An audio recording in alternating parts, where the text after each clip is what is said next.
Vegetarian food तर त्याच्यामध्ये protein deficiency आहे.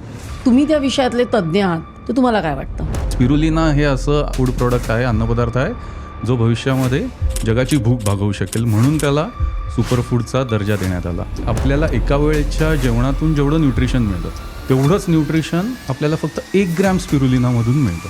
म्हणजे अंड्याला तो पर्याय होऊ शकतो का? हां, आता कसं आहे, काशीनाथ नाईक म्हणून तिथे कोच आहेत, जे स्वतः 2010च्या कॉमनवेल्थ गेमचे मेडलिस्ट आहेत आणि त्यानंतर ते नीरज चोप्राचे कोच होते. त्यांना हे स्पिरुलिना देत आहेत. हे स्पिरुलिनापासून बनवलेले हिरवे लाडू, हे लाडू आहेत. एक लाडू खाल्ला की तुमची एका वेळच्या जेवणाची पूर्ण गरज न्यूट्रिशनची ही पूर्ण होते. म्हणजे 1 ग्रॅम घेतलं तर थकवा वाटणं वगैरे पूर्णपणे बंद होतं. फटीग अजिबात येत नाही. कधी घ्यायचं 1 ग्रॅम? त्यामुळे सकाळी जेवायच्या आधी 1 कॅप्सूल घ्या, रात्री जेवायच्या आधी 1 कॅप्सूल घ्या. अगदी 80 नंतरच्या लोकांनी पण घेतलं तर चालेल का? माझी स्वतःची आजी 86 वर्षाची, ती सुद्धा रोज 1 ग्रॅम स्पिरुलिना 1 ग्रॅम. घेते. चेन्नईमध्ये बऱ्याचशा हॉस्पिटल्समध्ये आता स्टेज 1 कॅन्सरच्या पेशंट्सना त्यांच्या डाएटमध्ये रेग्युलर स्पिरुलिना इंट्रोड्यूस करण्यात आलेला आहे. महत्त्वाचा प्रश्न, हे महाग आहे का? तुम्ही स्वतः बॉटलवरती MRP बघू शकता. एका वडापावपेक्षा कमी किमतीमध्ये तुम्हाला अख्ख्या दिवसाचं पोषण स्पिरुलिनामधून मिळू शकतं. हल्ली अजून एक नवीन आपल्याला जो प्रॉब्लेम दिसतो की कोलेस्ट्रॉल सगळ्यांचं वाढलेलं असतं आणि जो तो स्टॅटिन्स घेतो, तर ह्याचा कोलेस्ट्रॉलवर काय परिणाम होतो? B1 पासून B12 पर्यंत. B12चा एकमेव चांगला व्हेजिटेरियन सोर्स म्हणजे स्पिरुलिना. अदरवाईज आजकाल व्हेजिटेरियन लोकांमध्ये B12ची भयंकर कमतरता आणि असते. हल्ली जो तो विटॅमिन B12 आणि D याची डेफिशियन्सी प्रत्येकात असतेच. ऑर्गॅनिक हा तर आजकालचा एक खूप मोठा म्हणजे स्कॅमच झालेला आहे. ह्या सगळ्यापासून जर वाचायचं असेल आपल्याला तर एक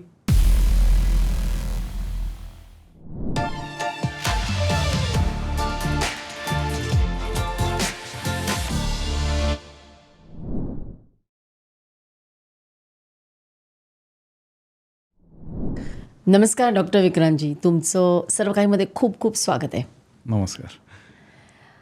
हल्ली असं म्हटलं जातं ना की व्हेजिटेरियन फूड जे आपण बऱ्याचशे भारतीय आपण तोच आहार घेतो, तर त्याच्यामध्ये प्रोटीन डेफिशियन्सी आहे आणि म्हणून साधारण 1 ग्रॅम हे प्रत्येक किलोला 1 ग्रॅम प्रोटीन घ्यावं असं म्हटलं जातं आणि मग हल्ली भरपूर प्रोटीन पावडर सप्लिमेंट्स ह्याचा मारा होतो. तुम्ही त्या विषयातले तज्ज्ञ आहात, सुपर फूड्स आणि फूड्स याच्यामधले, तर तुम्हाला काय वाटतं? मी जेव्हा राष्ट्रीय समुद्र विज्ञान संस्थान, गोव्याला ही एक संस्था आहे, म्हणजे भारत सरकारतर्फे समुद्रावर केलं जाणारं संशोधन हे त्या संस्थेमार्फत होतं.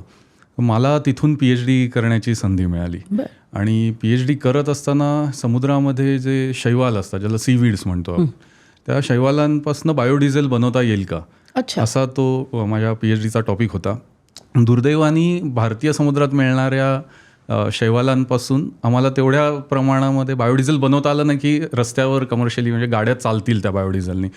पण हा रिसर्च सुरू असताना ॲक्सिडेंटली माझी एका सीवीडशी किंवा समुद्रातल्या शेवाळ्याशी ओळख झाली, ज्याला युनायटेड नेशन्सतर्फे सुपरफूडचा दर्जा देण्यात आलेला आहे आणि त्या शेवाळ्याचं नाव आहे स्पिरुलिना. त्या स्पिरुलिनाचं वैशिष्ट्य असं आहे की आपल्याला एका वेळेच्या जेवणातून जेवढं न्यूट्रिशन मिळतं, पोट भरणं आणि पोषण मिळणं या वेगळ्या गोष्टी आहेत. तर जेवढं vitamins, minerals, antioxidants, essential amino acids हे आपल्याला एका वेळेच्या जेवणातून मिळतात, तेवढंच न्यूट्रिशन आपल्याला फक्त 1 ग्रॅम स्पिरुलिनामधून मिळतं आणि त्याच कारणामुळे युनायटेड नेशन्सतर्फे त्याला सुपरफूडचा दर्जा देण्यात आला आहे. सध्या आपण सोशल मीडियावर बघतो की बरेचसे सुपरफूड आहेत, प्रचंड प्रमाणात सुपर फूड्स आहेत आणि ज्याला त्याला प्रत्येक गोष्टीला सुपरफूड म्हणून क्लेम केलं जातं आणि आपण न बघता ते घेतो. आणि मला असं वाटतं अमेरिकन सप्लिमेंट्स जे मार्केट आहे त्यांनी पण ते इतकं पुश केलेलं आहे. त्यामुळे मला ॲक्च्युली वाटत होतं स्पिरुलिना हे तिकडून आलेलं आहे की काय, मलाही माहीत नव्हतं की ते आपल्या इंडियन ओशनमध्ये मिळतं. राईट. तर स्पिरुलिना हे असं एकमेव सुपरफूड आहे ज्याला युनायटेड नेशन्सतर्फे ऑफिशियली सुपरफूडचा दर्जा देण्यात आला आहे आणि 1974 साली, म्हणजे हे काय गेल्या काळातली गोष्ट नाही, 1974 साली युनायटेड नेशन्सची जी इंटरनॅशनल फूड कॉन्फरन्स झाली होती त्याच्यामध्ये हा मुद्दा आला होता की जगाची वाढती लोकसंख्या या आणि त्या आणि शेतीची जी जमीन कमी होत चालली आहे, तर हे जे व्यस्त गुणोत्तर आहे हे मॅच करण्यासाठी असा कुठला अन्नपदार्थ आपण पुढे आणू शकतो का की जो येणाऱ्या भविष्यामध्ये जगाची भूक भागवेल. आणि बरंच डिस्कशन झाल्यानंतर सगळ्या तज्ज्ञांनी मान्य केलं की स्पिरुलिना हे असं फूड प्रोडक्ट आहे, अन्नपदार्थ आहे जो भविष्यामध्ये जगाची भूक भागवू शकेल, म्हणून त्याला सुपरफूडचा दर्जा देण्यात आला. आणि पण जसं तुम्हाला तुम्ही ते म्हणाला ऍक्सिडेंटल कसं समजलं की तुम्ही काहीतरी वेगळा स्टडी करत होतात ना, मग हे समोर कसं आलं? हां, तर ते ॲक्च्युली स्पिरुलिना आणि स्पिरुलिनासारखे अजून 7-8 प्रकारच्या शेवाळ्यांच्या प्रजातींवरती ते संशोधन सुरू होतं की त्यातनं बायोडिझेल बनवता येईल का. आणि जेव्हा तो PhDसाठी आपल्याला जो टिपिकल लिटरेचर सर्वे ज्याला म्हणतो आपण, तर तो करत असताना स्पिरुलिनावर आधी जे संशोधन झालेलं आहे ते वाचण्यामध्ये आलं माझ्या. आणि त्याच्यात कळलं की हे असं अत्यंत गुणकारी शेवाळं आहे की ज्याच्यातनं एवढ्या मोठ्या प्रमाणावर न्यूट्रिशन मिळतं. म्हणजे जवळपास 60% प्रोटीन आहे त्याच्यामध्ये. 60% म्हणजे कुठल्याही नॉन व्हेजिटेरियन सोर्समध्ये सुद्धा एवढं प्रोटीन मिळणार नाही. तर 60% प्रोटीन. आणि प्रोटीन जे ते बनलेलं आहे ते बेसिकली इसेन्शियल अमायनो ॲसिड्सनी बनले, ज्याला कम्प्लीट प्रोटीन म्हणतो आपण. म्हणजे 20 अमायनो ॲसिड्स असतात आणि त्यांच्या वेगवेगळ्या कॉम्बिनेशन्सनी वेगवेगळी प्रोटीन्स बनतात. आणि त्या 20पैकी 9 अमायनो ॲसिड्स जे आहेत त्याला इसेन्शियल अमायनो ॲसिड म्हणतो आपण, जे आपल्या शरीरासाठी आवश्यक आहेत. आणि स्पिरुलिनाचं जे प्रोटीन आहे ते या 20पैकी 9च्या 9 इसेन्शियल अमायनो ॲसिड्सनी बनलेलं आहे. म्हणजे अंड्याला तो पर्याय होऊ शकतो का? एक्झॅक्टली. म्हणजे आपलं जे कन्व्हेन्शनल जेवण आहे आतापर्यंत जे आपण अन्न म्हणून खातोय त्याच्यामध्ये इसेन्शियल अमायनो ॲसिड्सनी बनलेलं कम्प्लीट प्रोटीनचा सोर्स हा फक्त अंड आहे. आणि व्हेजिटेरियन जेवणामध्ये असा कुठलाच सोर्स अवेलेबल नाही. तो सोर्स म्हणजे स्पिरुलिना. तर अंड्याला म्हणजे एका अंड्या एवढे इसेन्शियल अमायनो ॲसिड्स आपल्याला 1 ग्रॅम स्पिरुलिनातून मिळतात. 1 ग्रॅम स्पिरुलिनामध्ये तेवढे मिळतात. मग हे रोज 1 ग्रॅम स्पिरुलिना घेतलं तर आपली जी दिवसभराची जी प्रोटीन रिक्वायरमेंट आहे ती पूर्ण होते. Essential amino acid. आता तो फक्त अमायनो ॲसिड्स. हां, ती जी कन्सेप्ट आहे ना की तुमच्या एका किलोसाठी 1 ग्रॅम प्रोटीन, ते थोडंसं म्हणजे ते प्रोटीन पावडर वगैरे बनवणाऱ्यांनी केलेली मार्केटिंग स्ट्रॅटेजी. तुमच्या शरीरात प्रोटीन खाल्ल्यानंतर किती अमायनो ॲसिड्स ॲब्झॉर्ब होतात हे गणित महत्त्वाचं आहे. आणि साधारण कंपॅरिझन जर आपण केलं तर 100 ग्रॅम चिकन खाल्ल्यानंतर जेवढे प्रोटीन ॲब्झॉर्ब होतं किंवा अमायनो ॲसिड ॲब्झॉर्ब होतील बॉडीमध्ये तेवढे फक्त 3 ग्रॅम स्पिरुलिनातून होतात. अच्छा, 100 ग्रॅमला 100 ग्रॅम चिकन एवढे अमायनो ॲसिड्स 3 ग्रॅम स्पिरुलिनामधून होतात. पण आता चिकन म्हणायला गेलं तर त्याच्यामध्ये फॅट पण असतं. आणि हल्ली सगळी इंजेक्शन्स, हॉर्मोन्स आणि स्टिरॉइड्स दिली जातात, त्यामुळे हे केव्हाही सेफ आहे. निश्चितच. आणि फक्त चिकन नाही, म्हणजे आपण जर ओव्हरऑल आपल्या सगळ्या फळभाज्यांचं जर सध्याची परिस्थिती जर बघितली तर ती फार भयावह आहे. आणि ज्या प्रमाणामध्ये केमिकल फर्टिलायझर, पेस्टिसाइड्स मारले जातात आणि इवन आता क्लायमेट चेंजमुळे आपल्या फळभाज्यांचं मातीतूनच न्यूट्रिशन ॲब्झॉर्ब करण्याची कपॅसिटी कमी होत चालली आहे. तर ह्याच्यामुळे आपण जर कितीही म्हटलं की आम्ही हेल्दी जेवण जेवतोय, जंक फूड खात नाही, घरीच जेवण करतो, तरी मुळात मार्केटमधून तुमच्या ताटामध्ये ज्या फळभाज्या येत आहेत त्याच्यात किती प्रमाणात न्यूट्रिशन राहिलं आहे हा खरोखर संशोधनाचा विषय. म्हणजे जर प्रेक्षकांपैकी कोणाला खरोखर इच्छा असेल तर मी त्यांना मुंबई, पुणे, नाशिक या भागातल्या काही विश्वासार्ह लॅबोरेटरीजचे कॉन्टॅक्ट नंबर देतो. तुम्ही मार्केटमधनं फळभाज्या आणा, त्यांच्याकडे टेस्ट करून बघा. खरोखर त्या भाज्यांमध्ये, फळांमध्ये विटॅमिन्स, मिनरल्स हे किती प्रमाणात सापडतात. नाही, तुम्ही सांगा की त्याच्यामध्ये पेस्टिसाइड्स आणि बरंच काय काय त्याच्यामध्ये असतं ना टाकलेलं. आणि हल्ली असं म्हणतात की त्या बियाणांवरच मारलेलं असतं. त्यामुळे जे आपण जी हेल्दी म्हणून फळं खातो किंवा भाज्या खातो they are not so healthy. आणि ऑर्गॅनिक हा तर आजकालचा एक खूप मोठा म्हणजे स्कॅमच झालेला आहे. ऑर्गॅनिक अशी पाटी लावली की लोक विकत घेतात, पण खरोखरच शेतामध्ये काय परिस्थिती आहे आपल्यापैकी किती जण जाऊन चेक करतात. आणि ते प्रॅक्टिकली शक्य नाही आहे. तर मुळात ह्या सगळ्यापासून जर वाचायचं असेल आपल्याला आणि आपलं आरोग्य जर नीट ठेवायचं असेल तर एक नॅचरल व्हेजिटेरियन सप्लिमेंटचा पर्याय आपल्याला स्पिरुलिनाच्या रूपाने अवेलेबल आहे. त्याचे ते काही म्हणजे आता काही स्टडीज असतील ना, क्लिनिकल स्टडीज असतील ना की याच्यामुळे एवढं प्रोटीन डेफिशियन्सी करेक्ट झाली किंवा असे काही तुम्ही स्टडीज केलेत का? कारण जोपर्यंत स्टडीज नसतात तोपर्यंत आपण मानायला तयार होत नाही. बाकी आपण मानतो सगळं. बरोबर. जसं मी म्हटलं की पहिली गोष्ट म्हणजे स्पिरुलिना हे काही मी शोधलेलं नाही, बरोबर. प्रोडक्ट नाही किंवा ते ज्याला आपण जेनेटिकली मॉडिफाईड वगैरे आजकाल ज्या टर्म्स आहेत GMO आणि तसं काही नाही आहे.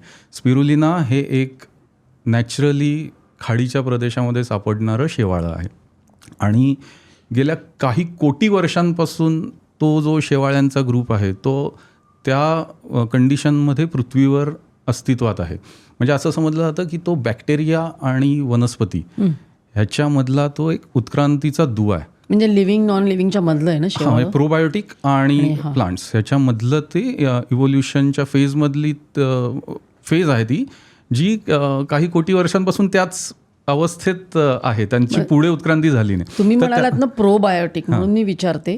हल्ली प्रोबायोटिकचं भयंकर पेव फुटलेलं आहे. एक्झॅक्टली. आणि जो तो गट हेल्थ बद्दल बोलतो तर ते पण सांगा की गट हेल्थला हे कसं चांगलं आहे.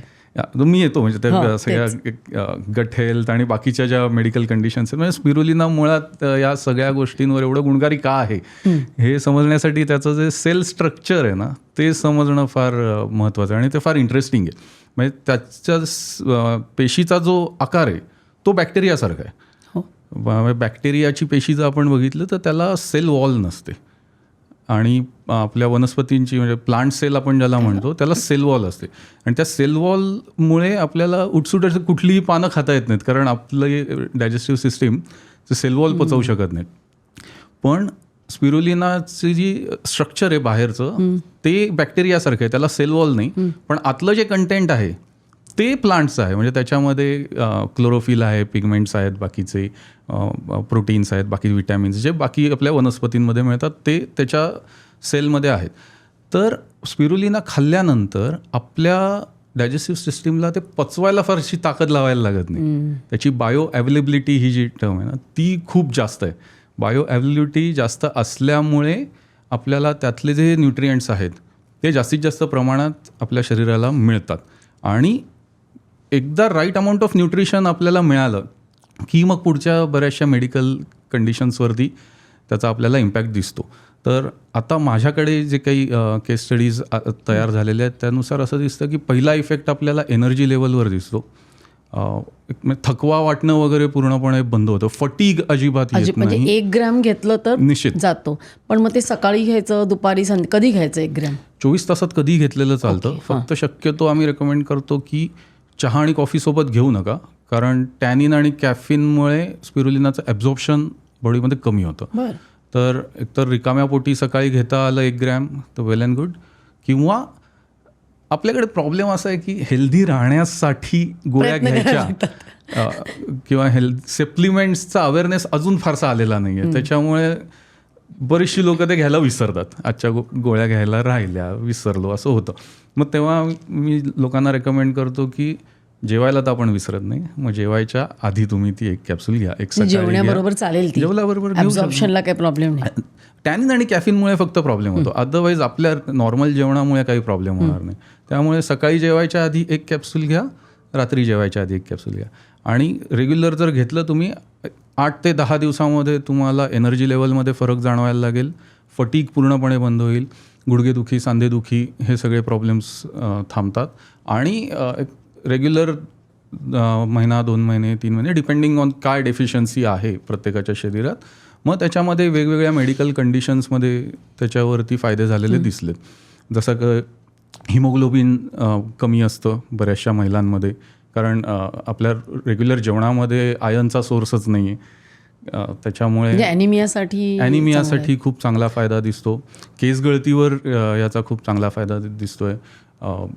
मासिक पाळीच्या तक्रारींवरती महिलांना फायदा झालेला आहे आणि त्याचबरोबर ज्या लाईफस्टाईल डिसऑर्डर्स आहेत, कोलेस्ट्रॉल आहे, मला यायचं होतं की कोलेस्ट्रॉलवर काय फायदा आहे? कोलेस्ट्रॉल, डायबिटीज, ब्लड प्रेशर, आता हे सगळे इंटरलिंक्ड आहेत लाईफस्टाईल डिसऑर्डर, मेटाबॉलिक डिसऑर्डर्स, तर त्याच्यावरती सुद्धा याचा फायदा होतो. डायबिटीजवर स्पेशली वर्क असं होतं की डायबिटीज आणि आता ते इन्सुलिन रेझिस्टन्स वगैरे या टर्म्स लोकांना बऱ्यापैकी माहीत झाले.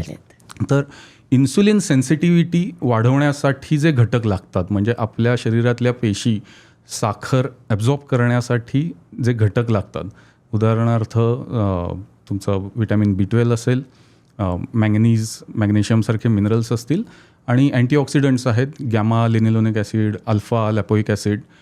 हे सगळे घटक, ही सगळे न्यूट्रियंट्स स्पिरुलिनामध्ये नॅचरली सापडतात आणि त्याच्यामुळे राईट अमाऊंट ऑफ न्यूट्रियंट्स गेल्यानंतर आपल्या शरीराचं किंवा पेशींचं जे कार्य आहे ते योग्य प्रकारे चालू होतं. आपल्या पेशींचा जो इन्सुलिन सेन्सिटिव्हिटी आहे ती वाढते आणि त्याच्यामुळे मग blood sugar control, HbA1c control करण्यामध्ये स्पिरुलिनाचा खूप चांगला फायदा होतो. आणि हा काही म्हणजे असा फक्त माझाच क्लेम नाही, याच्यावरती प्रॉपर मेडिकल जर्नल्समध्ये रिसर्च पेपर्स पब्लिश झालेले आहेत, कित्येक केस स्टडीज आहेत, number of case studies with proper statistical analysis ज्याला आपण म्हणतो, मेटा टेस्ट वगैरे जे स्टॅटिस्टिकल. तर ह्या सगळ्या करून सायंटिफिकली प्रूव्ह झालेलं आहे की स्पिरुलिना आपल्याला लाईफस्टाईल डिसऑर्डरवरती खूप चांगल्या प्रकारे इफेक्ट म्हणजे बेनिफिट करू शकतो. ॲनिमियाबद्दल तुम्ही जर म्हणाला तर स्पिरुलिनाचं जे पिगमेंट आहे क्लोरोफिल आणि फायकोसायनिन असे 2 पिगमेंट्स त्याच्यामध्ये असतात आणि म्हणून तो जो ग्रुप आहे शेवाळ्यांचा त्याला ब्ल्यू ग्रीन अल्गी, नीलहरित शैवाल असं म्हटलं जातं त्याला, कारण हिरवं क्लोरोफिल आणि निळ्या रंगाचं फायकोसायनिन असे 2 पिगमेंट्स आहेत. तर ते क्लोरोफिल आणि हिमोग्लोबिन ह्याचं जर मॉलिक्युलर स्ट्रक्चर बघितलं आपण तर ते अतिशय इंटरेस्टिंग आहे. ते दोन्ही मॉलिक्युल्स सेम आहेत, फक्त क्लोरोफिलच्या सेंट्रलला मॅग्नेशियम असतं आणि हिमोग्लोबिनच्या सेंटरला आयन असतं. स्पिरुलिनामध्ये तुम्हाला क्लोरोफिलही मिळतं नॅचरली आणि आयनही मिळतं. त्यामुळे स्पिरुलिना जेव्हा आपल्या बॉडीत जाऊन रक्तात जेव्हा मिक्स होतं तेव्हा ते ऑटोमॅटिकली ते क्लोरोफिल आणि आयन कंबाईन होऊन हिमोग्लोबिनमध्ये कन्वर्ट होतं. म्हणजे मी फार सोपं करून सांगतो, अर्थात ती बायोकेमिकली ती प्रोसेस एवढी सोपी नाही, पण रक्तातलं हिमोग्लोबिन वाढवण्यासाठी स्पिरुलिनाचा अशा प्रकारे चांगला इफेक्ट आपल्याला दिसतो. आणि ह्याच्यावरती अनेक म्हणजे फक्त माझेच नाही, ग्लोबली ह्याच्यावरती भरपूर स्टडीज झालेले आहेत. लोकांना जर इंटरेस्ट असेल ते गुगलवर जाऊन शोधू शकतात की स्पिरुलिनाचे ॲनिमियावर काय इफेक्ट दिसतात. आणि हिमोग्लोबिन वाढल्यानंतर तो जो मॅग्नेशियम वेगळा होतो ना क्लोरोफिलपासून, मॅग्नेशियम हा एक अतिशय चांगला डिटॉक्स एजंट आहे. म्हणजे तुमच्या रक्तातलं हिमोग्लोबिनही वाढतं आणि त्याबरोबर रक्तातली अशुद्धी साफ करण्याचं कामही स्पिरुलिनामार्फत केलं जातं. तर म्हणून असं एक सर्वांगीण फायदा आपल्याला स्पिरुलिनातनं होतो आणि त्याच कारणामुळे त्याला सुपरफूडची उपाधी देण्यात आली आहे.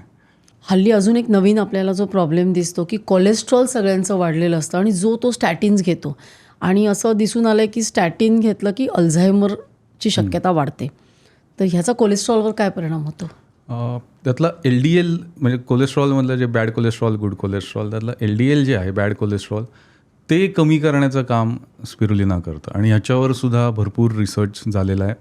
कोलेस्ट्रॉल कमी झालं की त्याचा इफेक्ट आपल्याला ब्लड प्रेशरवरती पण झालेला दिसतो. म्हणजे ओव्हरऑल जे काही आपल्या लाईफस्टाईल डिसऑर्डर्स आहेत किंवा बैठक काम, फारसा व्यायाम नाही, याच्यामुळे जे प्रॉब्लेम्स होत आहेत, म्हणजे योग्य प्रमाणात न्यूट्रिशन न मिळणं, व्यायाम न होणं आणि ताणतणाव, यातनं ज्या काही या डिसऑर्डर्स तयार झालेले आहेत ना, त्या सगळ्यांवरती अतिशय चांगले इफेक्ट आपल्याला स्पिरुलिनाचे दिसतात.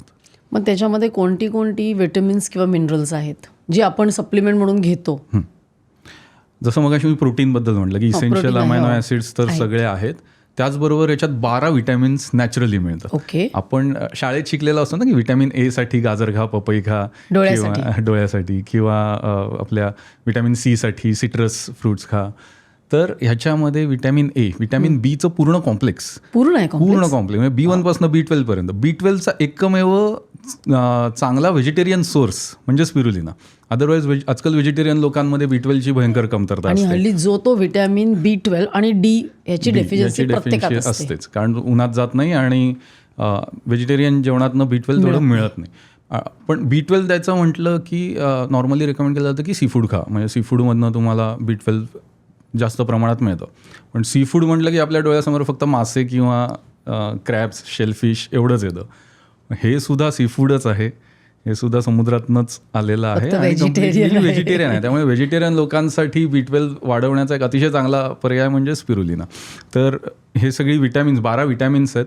त्याचबरोबर 8 शरीराला लागणारे जे मायक्रो मिनरल्स म्हणतो आपण, मायक्रो न्यूट्रिएंट्स, ती आहेत. त्याच्यामध्ये sodium, zinc, selenium, magnesium, manganese, हे सगळे 8 प्रकारचे मिनरल्स नॅचरली सापडतात. आणि त्याचबरोबर मगाशी मी ज्या फायकोसायनिनचा उल्लेख केला, जे पिगमेंट आहे त्याच्यामध्ये निळ्या रंगाचं, ते पिगमेंट हे अँटी कॅन्सर एजंट म्हणून काम करतं. म्हणजे कॅन्सर सेलची जी मेटास्टेट असते, जेव्हा कॅन्सर सेल्स वाढायला लागतात, त्या ग्रोथच्या फेजमध्ये त्यांचे जे DNA जे वाढतात ना, ते थांबवण्याचं काम फायकोसायनिन करतं. आणि ह्याच्यावर सुद्धा भरपूर रिसर्च झालेला आहे. चेन्नईमध्ये बऱ्याचशा हॉस्पिटल्समध्ये आता स्टेज 1 कॅन्सरच्या पेशंट्सना त्यांच्या डाएटमध्ये रेग्युलर स्पिरुलिना इंट्रोड्यूस करण्यात आलेलं आहे. बऱ्याचशा, मी स्वतः 2-3 वेबसाईट्स बघितल्या हॉस्पिटलच्या, त्यांच्या मेनूमध्ये म्हणजे कॅन्सर पेशंटला जे जेवण रेकमेंड केले त्याच्यामध्ये ऑफिशियली स्पिरुलिना ॲड करण्यात आलेलं आहे. अजून एक सध्याचा एक प्रॉब्लेम असा आहे, किंवा सारखी लोकांना इन्फेक्शन्स होतात, सारखी व्हायरल इन्फेक्शन होत असतं, ज्याला त्याला होत असतात इन्फेक्शन्स. इम्युनिटी एस्पेशली कोविडनंतर कमी झाली आहे. तर स्पिरुलिनाचा इम्युनिटीवर किंवा रोगप्रतिकारक शक्तीवर काय परिणाम होतो? स्पिरुलिनामध्ये मुळात हे जे अमायनो ॲसिड्स आहेत, इसेन्शियल अमायनो ॲसिड म्हणजे मुळात शरीराचे बिल्डिंग ब्लॉक्स आहेत. तर इम्युनिटी वाढवायची असेल तर राईट अमाऊंटमध्ये ते इसेन्शियल अमायनो ॲसिड्स जाणं गरजेचं आहे. म्हणजे स्पिरुलिना मगाशी म्हणालो की तुमची स्ट्रेंथ वाढते, स्टॅमिना वाढतो. त्याचं कारण असते की योग्य प्रमाणामध्ये ते अमायनो ॲसिड्स गेल्यामुळे आपल्या शरीराची इम्युनिटी वाढायलाही मदत होते. म्हणजे आता माझ्याकडे जे काही रेग्युलर कस्टमर्स आहेत, त्या बऱ्याच जणांचे म्हणजे गुगलवरती सुद्धा त्यांनी रिव्ह्यू दिलेत. विशेषतः मुंबई किंवा पुण्यासारख्या एरियामध्ये जिथे बांधकामाच्या धुळीचा लोकांना खूप त्रास होतो, त्याची जी ॲलर्जी आहे आणि त्याच्यामुळे होणारी सर्दी, खोकला, हे थांबण्यासाठी आणि कमी होण्यासाठी बऱ्याच जणांना स्पिरुलिनाचा फायदा झालेला आहे. तर anti allergic, anti oxidants, anti inflammatory या सगळ्या प्रॉपर्टीज आहेत स्पिरुलिनामध्ये. आणि त्याचा इफेक्ट लगेच ॲलर्जी कमी होणं याच्यामध्ये दिसतोच. आणि मला असं वाटतं स्पिरुलिनामुळे केस किंवा स्किन आणि हेअरला पण चांगला इफेक्ट येत असेल ना. म्हणजे त्याच्यात एवढं व्हिटॅमिन C आहे, B कॉम्प्लेक्स आहे, तर त्याचं काही असे रिझल्ट्स आहेत का लोकांनी म्हणजे स्टडीज केलेले? येस, मला विशेषतः 30 ते 60 या वयोगटातल्या महिलांचा फीडबॅक येतो की केसगळती कमी झाली आणि केसांचं स्ट्रक्चर सुधारलं. कारण मुळात केसांच्या हेल्थसाठी लागणारे न्यूट्रिएंट्स, व्हिटॅमिन B12 असेल, झिंक हा एक फार इम्पॉर्टंट घटक आहे केसांच्या हेल्थसाठी, तो पण ह्याच्यातनं नॅचरली मिळतो. तर हेअरफॉल कमी होणं, हेअर डेन्सिटी इम्प्रूव्ह होणं आणि केसांचं स्ट्रक्चर सुधारणं, ह्याच्यामध्ये स्पिरुलिनाचा खूप चांगला इफेक्ट आहे.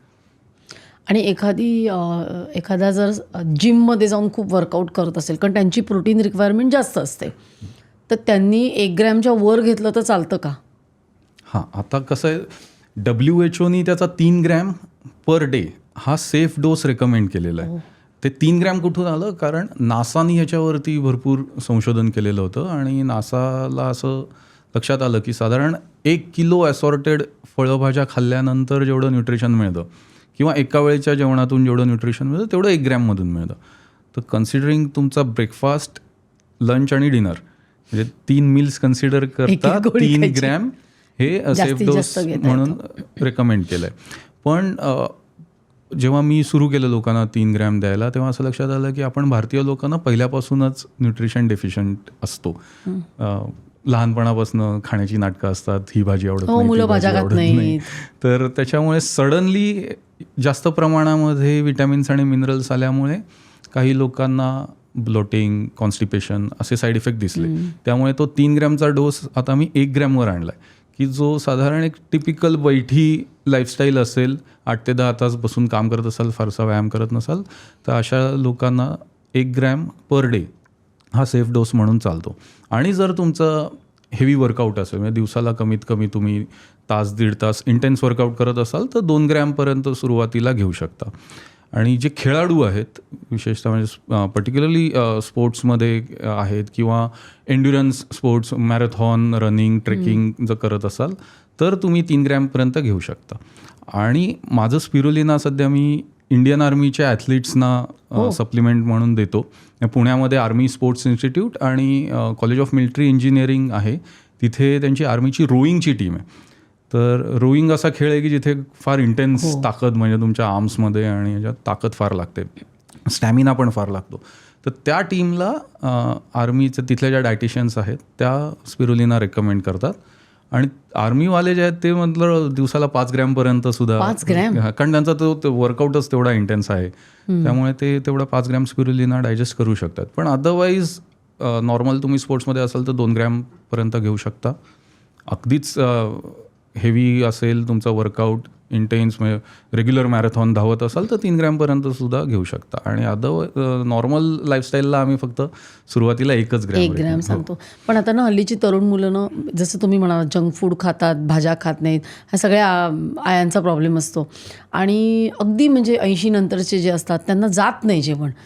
मग कधी कधी आजारी पडलं की IV लावायला लागते. तर ह्यांनी किती घ्यावं? म्हणजे अगदी 80 नंतरच्या लोकांनी पण घेतलं तर चालेल का? आणि अगदी तरुण म्हणजे अगदी 15-16 वर्षाच्या किंवा 10 वर्षाच्या मुलांना दिलं तर चालेल का? माझी स्वतःची आजी 86 वर्षाची, ती सुद्धा रोज 1 ग्रॅम स्पिरुलिना घेते. आजही तिचे म्हणजे आता गुडघेदुखी बऱ्यापैकी थांबलेली आहे आणि चालते फिरते घरात स्वतः सगळी कामं स्वतः करू शकते. तर वयाचं असं काही त्याला बंधन नाही आहे. अगदी सिनियर सिटीजन्स 80च्या पुढचे सुद्धा 1 ग्रॅम दिवसाचं घेऊ शकतात सेफली. आणि मुलांच्या बाबतीत जर बोलायचं झालं तर माझी एक केस स्टडी मला सांगायला आवडेल की रिलायन्स फाउंडेशनबरोबर मी गेली 3 वर्ष काम करतो आहे, जिथे रिलायन्सची CSR ॲक्टिव्हिटी म्हणून स्पिरुलिना कुपोषित मुलांना दिलं जातं. कारण आंतरराष्ट्रीय स्तरावर युनायटेड नेशन्सतर्फे हा प्रोग्रॅम आफ्रिकन देशांमध्ये खूप मोठ्या प्रमाणावर राबवला जातो आहे. आफ्रिकेतल्या कुपोषित मुलांना युनायटेड नेशन्सनी स्पिरुलिना द्यायला सुरू केलं होतं. आणि मग सेम प्रोजेक्ट रिलायन्सला इथे राबवायचा होता आणि ते शोधत होते की ऑथेंटिक स्पिरुलिना कुठे मिळेल. कारण स्पिरुलिनाची तुम्ही पावडर बघितली ना, हिरवी पावडर रिसेंट, त्याच्यामध्ये भेसळ होण्याचं प्रमाण असू शकतं. तर त्यांना एक स्पिरुलिना अशा ठिकाणाहून घ्यायचं होतं की जिथे ते स्वतः त्याची शेती केली जाते. तर समोर लिंक्डइनवरून आमचा कॉन्टॅक्ट झाला, त्यांची टीम आली माझ्याकडे, त्यांनी सगळी प्रोसेस बघितली, सॅम्पल चेक केलं, त्यांच्या एंडला ते घेऊन गेले, त्यांच्याकडून परत थर्ड पार्टी लॅबोरेटरीमध्ये त्याचं टेस्टिंग केलं. सगळं फायनल झाल्यानंतर रिलायन्सचा पालीच्या गणपतीच्या जवळ नागोठणे म्हणून एक जागा आहे, तर त्या नागोठणेची जी फॅक्टरी आहे त्या फॅक्टरीच्या आजूबाजूच्या आदिवासी पाड्यांमध्ये जी कुपोषित मुलं आहेत त्यांना स्पिरुलिना देण्याचा प्रोग्रॅम सुरू झाला होता. तर तिथे आम्ही 6 महिने ते 6 वर्ष या वयोगटातल्या कुपोषित मुलांना स्पिरुलिना देतो आहे. म्हणजे आईचं दूध सोडून मूल एकदा जेवायला लागलं की त्या वयापासून आपण त्याला सेफली स्पिरुलिना देऊ शकतो. आणि त्या प्रोजेक्टचा इम्पॅक्ट एवढा अमेझिंग होता की आम्ही सुरुवातीला एक 6 महिन्याचा पायलट करून बघू असं झालं होतं आणि 3 महिन्यातच त्याचे एवढे चांगले रिझल्ट दिसायला लागले. मुलांची वजनं वाढली, उंची वाढली, दंडाचा घेर वाढला. कारण कुपोषित मुलांमध्ये ते टिपिकल पोट पुढे लागलेलं असतं, दंड बारीक होतात, तर त्याच्यामध्ये इम्प्रूव्हमेंट दिसायला लागली. आणि मग रिलायन्सच्या हेड ऑफिसवरून त्याची एन्क्वायरी आली की तुम्ही काय देताय मुलांना सडनली. म्हणजे एक तर तुम्ही तुमचा डेटा बरोबर देताय का, किंवा मग त्यांना तुम्ही काय मुलांना स्टेरॉइड्स वगैरे खायला घालताय की असं अचानक त्यांच्या ग्रोथमध्ये इम्प्रूव्हमेंट कशी दिसते. मग त्यांनी अजून एका थर्ड पार्टीकडून ऑडिट करवलं.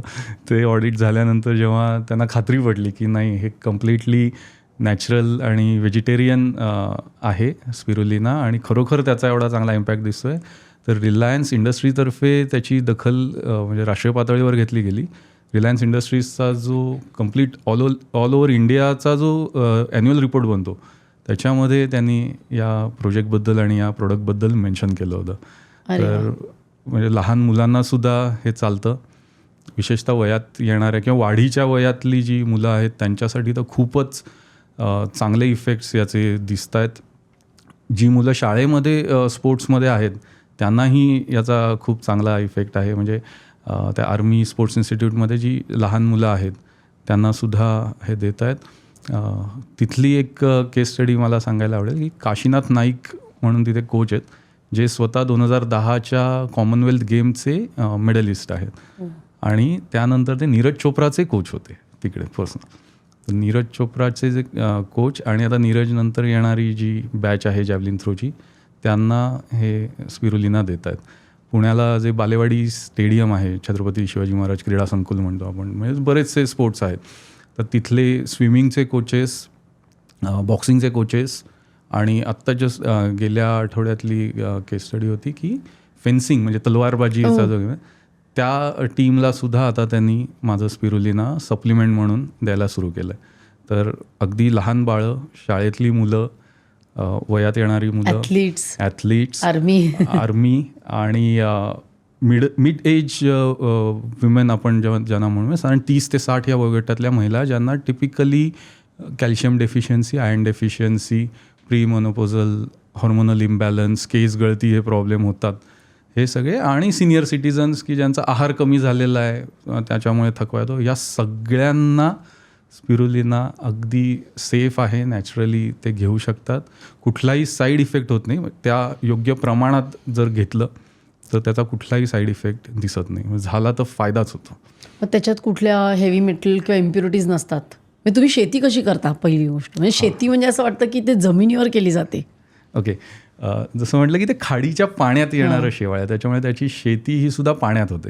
त्याचा असे हौद बांधून त्याच्यामध्ये शेती केली जाते आणि काइंड ऑफ आपण ती घरी सुद्धा, म्हणजे त्याची सुरुवात ॲक्च्युली झाली कशी ती स्टोरी मला सांगायला आवडेल. म्हणजे एकदम शेती करावीशी वाटली आणि त्याच्यात आता हे असे इतके सुंदर त्याचे सगळे असे रिझल्ट्स आहेत. जसं मी म्हटलं की PhD मी गोव्याला करत होतो, तर ह्या विषयावर PhD होती आणि PhD करत असताना माझं अंडर वॉटर डायव्हिंग सर्टिफिकेशन झालं होतं. म्हणजे समुद्रकिनारी येणाऱ्या इंडस्ट्रीज किंवा पाण्याखालनं जाणाऱ्या पाईपलाईन्स ह्याच्यासाठी ते पाण्याखाली जाऊन सर्वे करायचं काम मी करायचो त्या इन्स्टिट्यूटमध्ये. आणि PhD झाल्यानंतर मी समोर त्याच फील्डमध्ये माझं करिअर सुरू झालं होतं. पर्यावरण सल्लागार म्हणून मी काम करत होतो पर्यावरण मंत्रालयासाठी, की समुद्रकिनारी जेव्हा एखादी मोठी डेव्हलपमेंट येते तर त्या डेव्हलपमेंटचा तिथल्या पर्यावरणावर काय परिणाम होईल आणि तो कमी करायला काय करावं लागेल असा एक तो टेक्निकल रिपोर्ट बनवायला लागतो. तर ते काही आयकॉनिक प्रोजेक्ट्सवर मला काम करण्याची संधी मिळाली, जसं अटल सेतूचं बांधकाम सुरू असताना त्याचा स्टडी आम्ही करत होतो. आता अलिबाग ते मुंबई जी फेरी सर्व्हिस चालू आहे, रो सर्व्हिस, त्याचा पर्यावरण अहवाल मी बनवला आहे. तर हे काम करत असताना ना म्हणजे खूप जास्त ट्रॅव्हलिंग व्हायचं, कारण पर्यावरणाचा अभ्यास आपण ऑफिसमध्ये बसून करू शकत नाही, त्यासाठी साईटवर जावंच लागतं. तर ऑल ओव्हर इंडिया म्हणजे अगदी कच्छपासून इथे बांगलादेश बॉर्डर सुंदरबनपर्यंत माझं रेग्युलर ट्रॅव्हलिंग व्हायचं, अजूनही होतं. तर महिन्याचे जर जेव्हा तुम्ही 10-15 दिवस ट्रॅव्हल करता, मग वेळी अवेळी जेवण आणि रात्री बेरात्रीची फ्लाईट्स, या सगळ्याचा थोडा हेल्थवरती इम्पॅक्ट दिसायला लागला होता. आणि मग तेव्हा मी घरच्या घरी एका फिश टँकमध्ये स्पिरुलिना वाढवायला सुरुवात केली आणि सप्लिमेंट म्हणून घरी आम्ही ते स्पिरुलिना घेत होतो. त्याचा खरा इफेक्ट मला कोविडच्या काळामध्ये दिसला. मी पुण्याला राहतो, त्या सोसायटीमध्ये 180 फ्लॅट्स आहेत. 178 फ्लॅटमध्ये सेकंड वेव्हला कोविड पेशंट्स होते आणि कंप्लीट सोसायटी आमची मायक्रो कंटेनमेंट झोन म्हणून सील्ड होती आणि आमच्या घरी कोणाला साधा खोकलाही झाला नाही. म्हणजे इम्युनिटी वाढवतो, ओव्हरऑल तुमची स्ट्रेंथ वाढवतो, हे जे ऐकलं होतं ना त्याचा खरा परिणाम कोविडच्या काळामध्ये दिसला. आणि आई माझी डॉक्टर आहे, इथेच राजीव गांधी मेडिकल कॉलेजला सुपरिटेंडंट होती. तिच्याही पेशंट्सना आम्ही कोविडच्या त्या सेकंड वेव्हमध्ये सप्लिमेंट म्हणून स्पिरुलिना द्यायला सुरू केलं होतं. म्हणजे ते रेमडेसिवीरचे जे साईड इफेक्ट्स दिसायचे, पाल्पिटेशन्स वाढतात, केस गळती खूप मेजर साईड इफेक्ट होता, तेव्हा ज्यांना आम्ही स्पिरुलिना दिलं त्या कोणालाही हे साईड इफेक्ट्स दिसले नाहीत.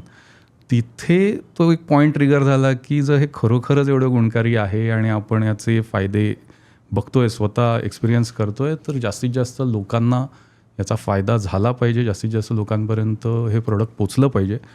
आणि म्हणून मग ते कमर्शियल स्केलवरती करण्याचा निर्णय मी कोविडच्या काळामध्ये घेतला आणि तिथून या शेतीची सुरुवात झाली. आणि आता गेले 5-6 वर्ष ही शेती चालू आहे. म्हणजे हौद बांधलेत.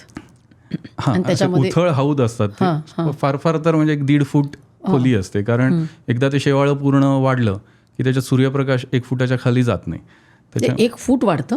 नाही पाणी जे असतं ते 1 फूट असतं. हां, त्या पाण्यात ते वाढतं. म्हणजे नॉर्मल आता तुम्ही बघाल कुठलंही आपलं पाणी नुसतं, शेवाळं हो, कसं हो, येतं हो, पाण्यात हो. तसंच ते शेवाळं वाढतं. तर ते 1 फूटभर पाणी असतं त्याच्यामध्ये ते शेवाळं वाढतं आणि पूर्ण त्याची वाढ झाली. ती ॲक्च्युली काय सिंगल सेल आहे, सिंगल सेल प्लांट आहे ते. आणि जेव्हा ते एक सेल दुसऱ्याला चिकटून दुसरी तिसऱ्याला चिकटून असं त्याचं एक चेन बनत जाते आणि त्या चेनला नंतर स्प्रिंगसारखा स्पायरल आकार येतो. म्हणून तर स्पिरुलिना त्या नाव. स्पायरल आकारामुळे त्याला स्पिरुलिना म्हणतात. आणि जेव्हा अशा खूप साऱ्या त्या स्पायरल थ्रेड्स एकत्र येतात असं लिटरली दुधावर साय येते तशी त्या हौदावरती हिरवी दाट त्या शेवाळ्याची साय येते. ती साय आम्ही गाळून घेतो, गाळून ती शेडमध्ये वाळवली जाते आणि त्याची पावडर केली जाते. एवढी सिंपल प्रोसेस आहे. आणि मग परत रिग्रोथ कशी होते त्या हौदात? हां, तर ते फार इंटरेस्टिंग आहे की आणि पाणी कुठलं असतं ते खाडीचं, म्हणजे असं सी वॉटर खारट असेल? हां, तर ते खाडीच्या प्रदेशात नॅचरली उगवतं. पण जगभरात कुठेही स्पिरुलिनाची शेती ही खाडीच्या बाजूला केली जात नाही. ह्याचं कारण असं की तुम्ही डायरेक्ट समुद्राचं किंवा खाडीचं पाणी घेतलं तर त्याच्या स्पिरुलिनाबरोबर बाकीची पण शेवाळी येतात. आणि आत्ता अशी कुठलीच टेक्नॉलॉजी उपलब्ध नाही आहे की जे नॅचरली त्या स्पिरुलिनाला सेपरेट करतील आणि बाकीच्या शेवाळ्यांना सेपरेट करतील. आणि जसं मशरूम्समध्ये आहे बघा की बहुतांश मशरूम हे पॉयझनस असतात, विषारी असतात. पण खाण्यायोग्य जे मोजके मशरूम्स आहेत त्याची शेती केली जाते. तसंच शेवाळ्यांमध्ये सुद्धा आहे की बहुतांश शेवाळी ही आरोग्याला चांगली नाहीत. खाण्यायोग्य काही मोजकी शेवाळी आहेत, स्पिरुलिना क्लोरेल्ला नावाची, की तर त्याची सायंटिफिकली शेती केली जाते. तर मग जेव्हा हे खाडीचं आम्ही ॲक्च्युली काय करतो, नदीचं पाणी घेतो, त्याला आर्टिफिशियली सी वॉटरमध्ये कन्वर्ट करतो. म्हणजे मीठ, खायचा सोडा, अजून 2-4 सॉल्ट्स घालून त्या पाण्याची सॅलिनिटी वाढवली जाते. त्याचा pH 10पर्यंत वाढवला जातो, म्हणजे हायली अल्कलाईन केलं जातं ते पाणी. त्याचं कारण असं की बाकी नदीच्या पाण्यामध्ये सापडणारी इतर जी शेवाळी आहेत ती त्या खारट पाण्यात आणि त्या अल्कलाईन एन्व्हायरमेंटमध्ये जगू शकत नाहीत. त्याच्यामध्ये फक्त आणि फक्त स्पिरुलिनाच जगू शकतो. म्हणजे ती प्युरिटी मेंटेन करण्यासाठी ते आर्टिफिशियल सी वॉटरमध्ये त्याची शेती करावी लागते. पण त्याच्यात पेस्टिसाइड असं काय टाकायला लागत काही नाही? घालायची गरजच नाही, कारण ज्या वातावरणात आम्ही ती शेती करतो तिथले जे काही इतर कीटक म्हणा किंवा बाकीचे मायक्रो ऑर्गॅनिझम्स जे आहेत ते या खारट पाण्यावर जगूच शकत नाहीत. ते फिरकत पण ते नाही. फिरकतही नाहीत तिथे. कुठे? आणि तुमची शेती पुण्याला? पुण्यापासून पुढे भोर तालुक्यामध्ये, म्हणजे पुण्यापासून साधारण 50 किलोमीटरवरती आहे भोर तालुक्यात. आणि तर ते पूर्ण जेव्हा तयार होतं ते शेवाळं, ते गाळून घेतल्यानंतर वाळवतो, पावडर केली जाते आणि मग पावडरपासून त्याचे पुढचे प्रोडक्ट्स बनवावे लागतात. कारण असं आहे की शेवाळं, त्यात ते समुद्री शेवाळं आणि त्यात वाळवलेलं, आणि विटॅमिन बी कंटेंट खूप जास्त असल्यामुळे त्याला तो एक टिपिकल समुद्री बी कॉम्प्लेक्सच्या गोळ्यांना जो वास असतो ना, तो वास. मग ते शेवाळ कसं दिसतं? जेव्हा स्पिरुलिना पूर्ण वाढवतो आम्ही आणि गाळून घेतो, त्याची हिरवं असं लोण्यासारखा त्याचा गोळा तयार झालेला असतो, पेस्ट असते ती. सगळ्यात जास्त न्यूट्रिशन त्या पेस्टमध्ये असतं, पण त्याचं शेल्फ लाईफ हे मॅक्सिमम 2 ते 3 दिवसाचं आहे. 4थ्या दिवशी मग त्याला कुजल्याचा वास यायला लागतो, म्हणून ती कम्प्लिटली वाळवायला लागते. आणि वाळवल्यानंतर त्याची हिरव्या रंगाची पावडर तयार होते. ओके. ही असं वाटतं हिरवा रंग घातलाय. आर्टिफिशियल कलर वाटू शकतो, पण हा कम्प्लिटली नॅचरल रंग आहे, कारण पालकापेक्षा 60 पट जास्त त्याच्यामध्ये क्लोरोफिल आहे. पण ही पाण्यात घालून एक वास आहे वेगळ्या प्रकारचा. एक टिपिकल समुद्री वास असतो, किंवा तुम्ही फिश किंवा असा काहीतरी स्मेल आहे. हां, फिशी नाही, पण एक वेगळा वास आहे. विहिरीत पोहल्यानंतर जो एक वास बसतो नाकात, तो वास येतो त्याला. ही पाण्यात घालून पिणं जरा कठीण आहे. एक्झॅक्टली. आपल्या भारतीय संस्कृतीमध्ये संभाव आपण न्यूट्रिशनपेक्षा चवीला आणि वासाला महत्त्व जास्त. म्हणजे जेवण चमचमीत लागतं आपल्याला, ते किती पोषण आहे त्याच्यावर फारसं लोक लक्ष देत नाही. त्यामुळे हा जो वास येतो ना, या वासामुळे आजपर्यंत स्पिरुलिना फारसं प्रचलित झालं नाही, हे एक कारण असू शकेल. तर हा वास दाबण्यासाठी मग आम्ही त्याचे काही वेगवेगळे प्रोडक्ट्स बनवलेत. मग ही तर असं घेणं कठीण आहे. अच्छा, की कुठल्या फॉर्ममध्ये घेता येईल का, म्हणजे सप्लिमेंट म्हणून? मार्केटमध्ये नॉर्मली आपल्याला स्पिरुलिनाच्या कॅप्सूल्स आणि गोळ्या ह्या 2 फॉर्ममध्ये ते मिळतं. पण गोळ्यांना सुद्धा तो वास येतोच, त्यामुळे शक्यतो मी स्वतः मार्केटमध्ये याच्या कॅप्सूल्स आणलेले आहेत, स्पिरुलिनाच्या कॅप्सूल. आणि त्या कॅप्सूलचं वैशिष्ट्य असं आहे की कॅप्सूल कव्हरसुद्धा आमचे प्युअर व्हेजिटेरियन आहेत. त्याला ते HPMC कॅप्सूल कव्हर म्हणतात. त्याच्यामुळे शाकाहारी लोकांना पूर्णपणे शाकाहारी पर्याय म्हणून ह्या कॅप्सूल्स अवेलेबल आहेत. अच्छा, हे असं कमर्शियली अवेलेबल आहे का? ह्याच्यात सगळं लिहिलेलं आहे एनर्जी वगैरे. उघडू कमी आहे. काय नाव आहे? ओ, हे बंद आहे. कशा दिसतात त्या कॅप्सूल?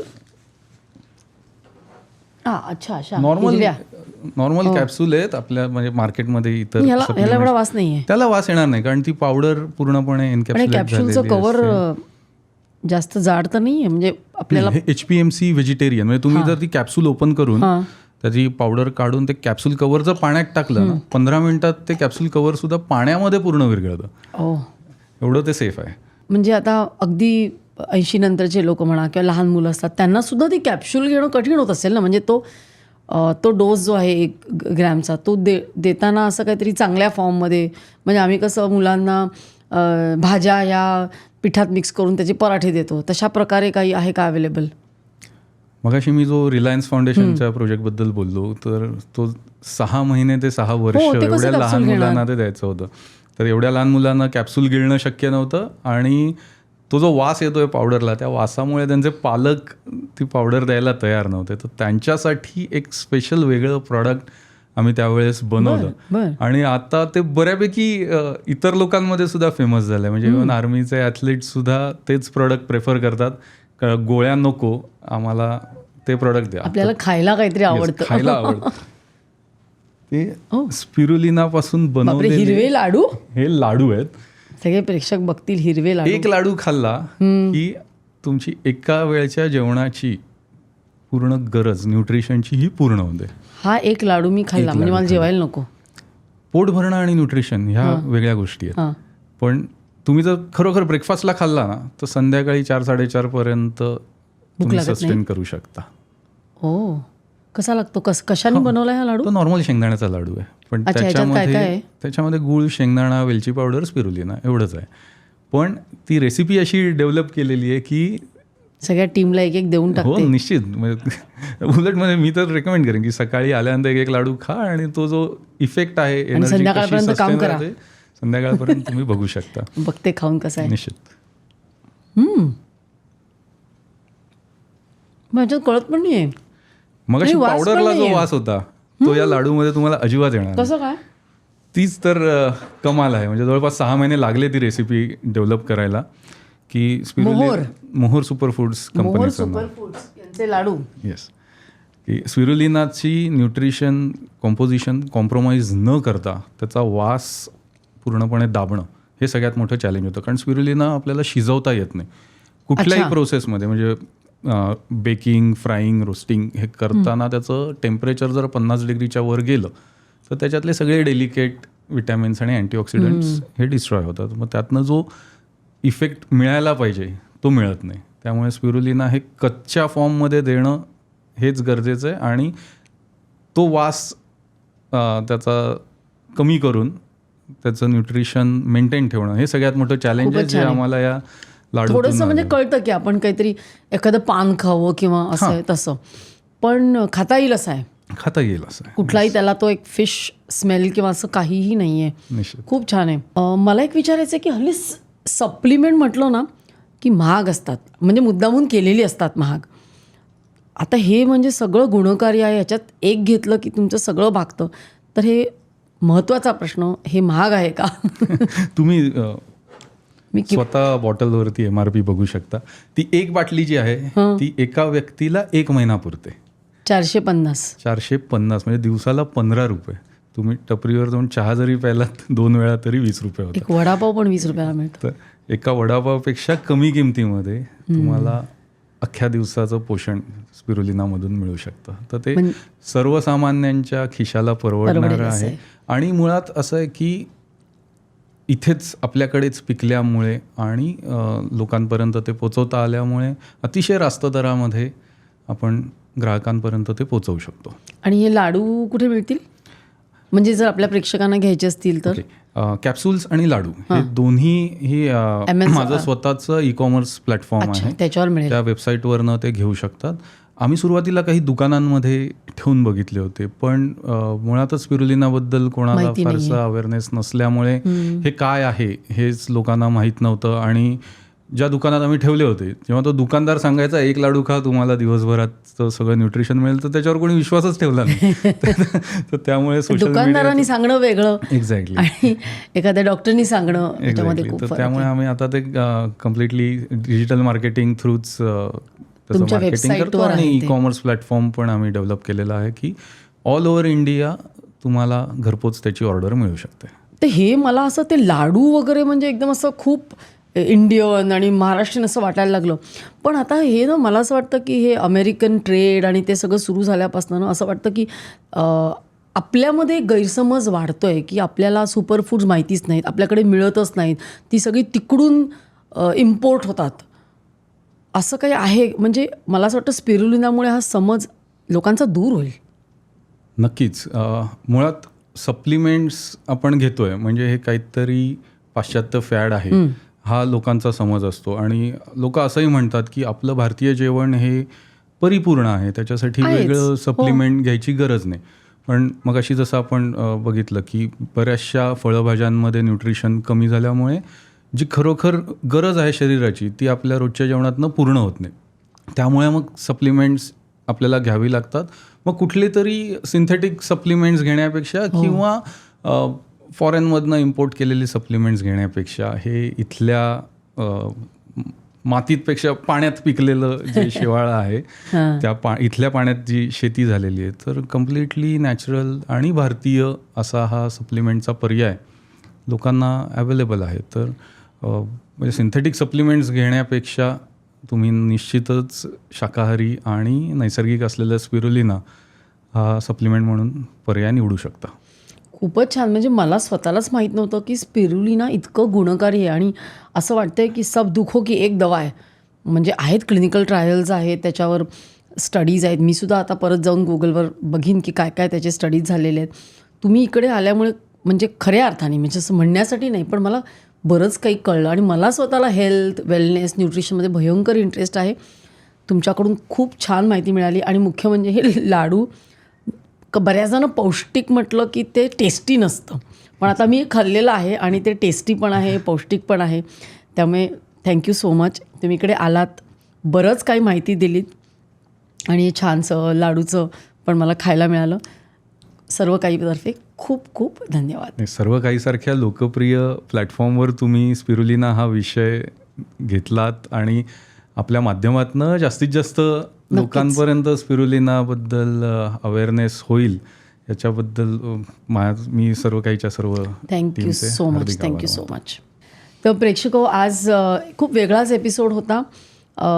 स्पिरुलिना हे एक सुपर फूड आहे. ते का आहे मला स्वतःला माहीत नव्हतं. मला खूप प्रचंड माहिती मिळाली आणि प्रत्येकाने खावं असं ते सुपर फूड आहे. खरं म्हणजे सुपर फूड हा शब्द बरोबर पण आहे आणि चुकीचा पण आहे. प्रत्येकाने 1 ग्रॅम एवढंशी एक कॅप्सूल जरी घेतली तरी आपल्या जेवणात जे काय कमी जास्त होत असतं ते सगळं भरून निघतं.